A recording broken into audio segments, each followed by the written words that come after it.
नीलम बहू, तेरा दहेज तो बहुत ही अच्छा है, लेकिन मेरे छोटे से घर में मैं इस सामान को कहाँ रखूंगी? कहीं ना कहीं तो एडजस्ट हो ही जाएगा मम्मी जी।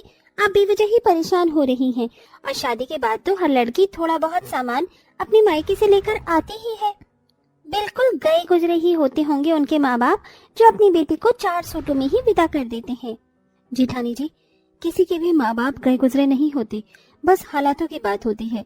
आपने अगर कभी गरीबी देखी नहीं है तो आपको कोई हक नहीं है गरीब लोगों को कुछ भी बोलने का। मैंने तो तुम्हारा नाम ही नहीं लिया जो तुम इतनी जल रही हो। लगता है तुम्हारे माँ बाप भी उन्हीं में से एक है। आपका मतलब क्या है? अरे क्या ये तुम दोनों के गृह प्रवेश होते ही बहस शुरू कर दी? ऐसे कौन करता है? कोई कितना भी सामान लाया हो मुझे उससे फर्क नहीं पड़ता। मैं तो बस अपने घर में बहू लेकर आई हूँ। मेरे घर में 2 लक्ष्मी आई हैं, तो मुझे और क्या चाहिए। चलो अब तुम दोनों कपड़े बदल कर सो जाओ, वैसे भी तुम थक गई होगी ना। अनुपमा की बात सुनकर दोनों देवरानी जेठानी ने अपनी बहस को खत्म किया और वो दोनों ही अपने कपड़े चेंज करके आराम करने लगी। ऐसे ही अगले दिन दोनों बहुओं की पहली रसोई हुई। बहुओं, मुझसे जितना हो सकता था उतना राशन मैंने मंगवा दिया। अब ये तुम देखो कि तुम्हें बनाना क्या है। मैं तो अपने मायके से हलवा सीख कर आई हूँ, मैं तो सभी के लिए हलवा बनाऊंगी। अच्छा, और तू अक्षरा बहू? माँ जी, मुझे तो काफी कुछ बनाना आता है, आप जो कहेंगी मैं वही बना दूंगी। गरीब घर की लड़कियों, और करते भी क्या है, या तो अपने या दूसरों के घर में खाना बनाने का ही काम होता है। नीलम भाभी, आपकी परेशानी क्या है? क्या खाना बनाने में भी कुछ अमीर या गरीब जैसा है? चुप करो तुम दोनों। नीलम तो क्यों बेवजह ही बहू से चिढ़ रही है? तुम दोनों जो थी अपने मायके में थी, यहाँ तुम दोनों ही एक बराबर हो और मेरी बहू हो, इसलिए ये बहसबाजी करना छोड़ दो। अनुपमा के बोलने पर वो भी फिर से शांत हो गई, लेकिन दोनों देवरानी जेठानी में खिटपिट तो चलती ही रहती थी। दोनों देवरानी जेठानी एक कमरे के ससुराल में बड़े ही मुश्किल से गुजारा कर रही थी। ऐसे ही सिलसिला जारी था और साथ ही दोनों बहुएं गर्भवती हो गई और एक साथ उन्होंने एक लड़के और एक लड़की को जन्म दिया।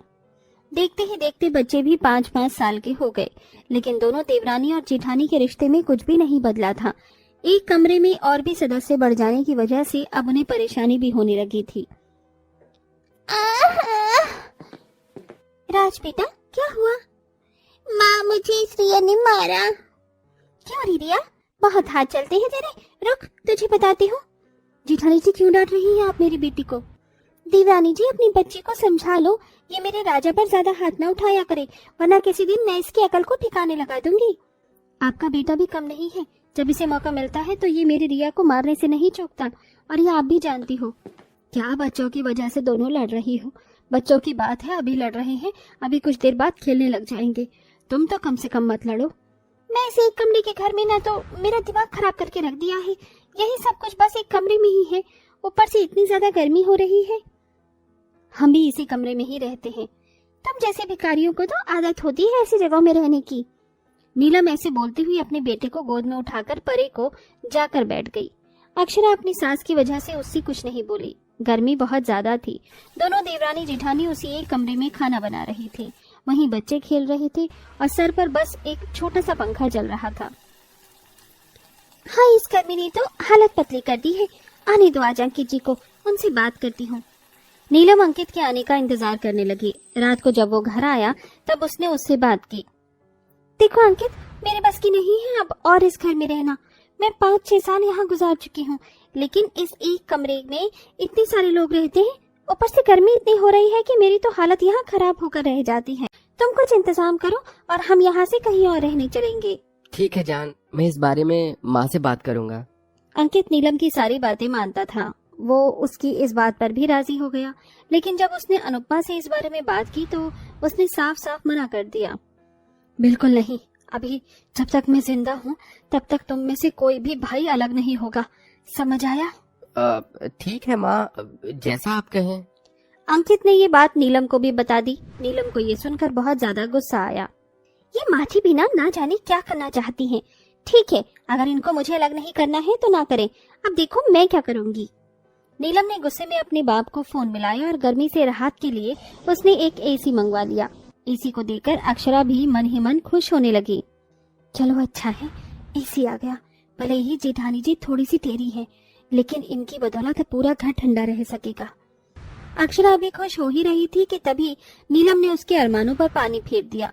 उसने अपनी जगह में एसी लगवाकर उसकी कूलिंग को पूरे कमरे में फैलने से रोकने के लिए वहां पर पर्दा डलवा दिया। अब बिल्कुल ठीक है, कम से कम मेरे एसी की ठंडक किसी एरे गेरे को तो नहीं लगेगी। बहू, किसको एरा गैरा बोल रही है? माँ जी रिलैक्स, आपको नहीं बोला है, आप चाहे तो मेरी तरफ आकर सो सकती हैं। नहीं बहू, तू ही सो अपने बच्चे और पति के साथ, हम यहीं ठीक है। अनुपमा ऐसे बोलकर पीछे हट गई। रात को जेठानी आराम से एसी की कूलिंग में सो रही थी और देवरानी, उसकी बेटी, पति, सास और ससुर सभी पंखे में सो रहे थे। गर्मी बहुत ज्यादा थी, जिसकी वजह से उन सभी को नींद नहीं आ रही थी। अक्षरा को अपनी जेठानी का ये बर्ताव बहुत बुरा लगा, इसलिए उसने एक चालाकी की और पर्दे को खींचकर गिरा दिया ताकि थोड़ी ठंडक उन्हें मिल सके। लेकिन ये क्या बदतमीजी है, किसने किया है ये? अंकित, जल्दी से उठो और पर्दे को अच्छे से लगाओ। Stop it peoples. नीलम ऐसे बोलती हुई लेट गई। अंकित पूरा जोरों का गुलाम था। उसने नीलम के बोलने पर उस पर्दे को अच्छे से लगा दिया ताकि वो खींचने से भी न गिर सके। अब जेठानी तो आराम से अपने पति और बेटे के साथ एसी में सोती थी और देवरानी बेचारी पंखे में। गर्मी बहुत ज्यादा थी और इतने सारे लोगों के पंखे में सोने की वजह से उसकी हवा भी गर्म ही लगती थी। ऐसे ही लगभग 1 महीने तक चलता रहा, लेकिन अब लगातार ऐसे ही सोने की वजह से एक रोज अनुपमा, रिया और अक्षरा की तबीयत खराब हो गई। पूरे दिन उन्होंने कोई काम नहीं किया और नीलम ने भी उनके ऊपर कोई ध्यान नहीं दिया। शाम को जब गौतम घर आया, मैं घर आ गया। अरे माँ, अक्षरा, रिया, क्या हुआ आपको? न जाने क्या हो गया है गौतम जी, सुबह से हिला भी नहीं जा रहा है। अगर ये बात थी तो तुम्हें मुझे बताना चाहिए था ना। मैं जल्दी से डॉक्टर को लेकर आता हूँ। गौतम ने जल्दी से डॉक्टर को बुलाया। अंकित भी घर में आ चुका था। बहुत गर्मी की वजह से इनकी ये हालत हुई है। अगर इन्हें इतनी ही गर्मी झेलनी पड़ी तो इनकी जान पर बन सकती है। क्या? डॉक्टर की बात सुनकर गौतम परेशान हो गया। वो गरीब था, उसकी समझ नहीं आ रहा था कि वो अपने घर की गर्मी को कैसे कम करे। और आज बेटा सोने चलते हैं। नीलम ऐसे बोलकर अपना पर्दा गिराकर लेट गई। अब उसकी इस हरकत पर अंकित को गुस्सा आया और उसने गुस्से में पर्दा तोड़ दिया। क्या हुआ?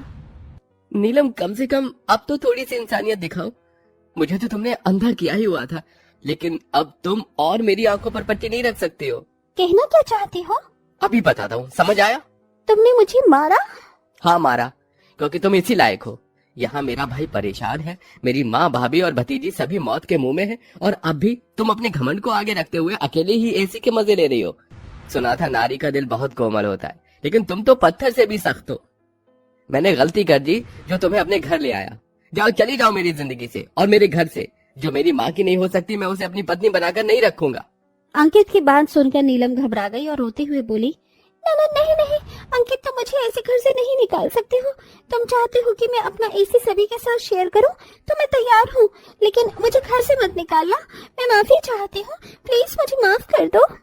नीलम के बहुत बोलने पर अंकित ने उसे माफ कर दिया। फिर क्या था, इस दिन के बाद नीलम को अक्ल आ चुकी थी। उसने फिर कभी अपनी किसी भी चीज पर सियानापना नहीं दिखाया। एसी की ठंडक में अक्षरा, अनुपमा और रिया भी ठीक हो गई थी। अब सभी घर में मिलजुल कर रहते थे।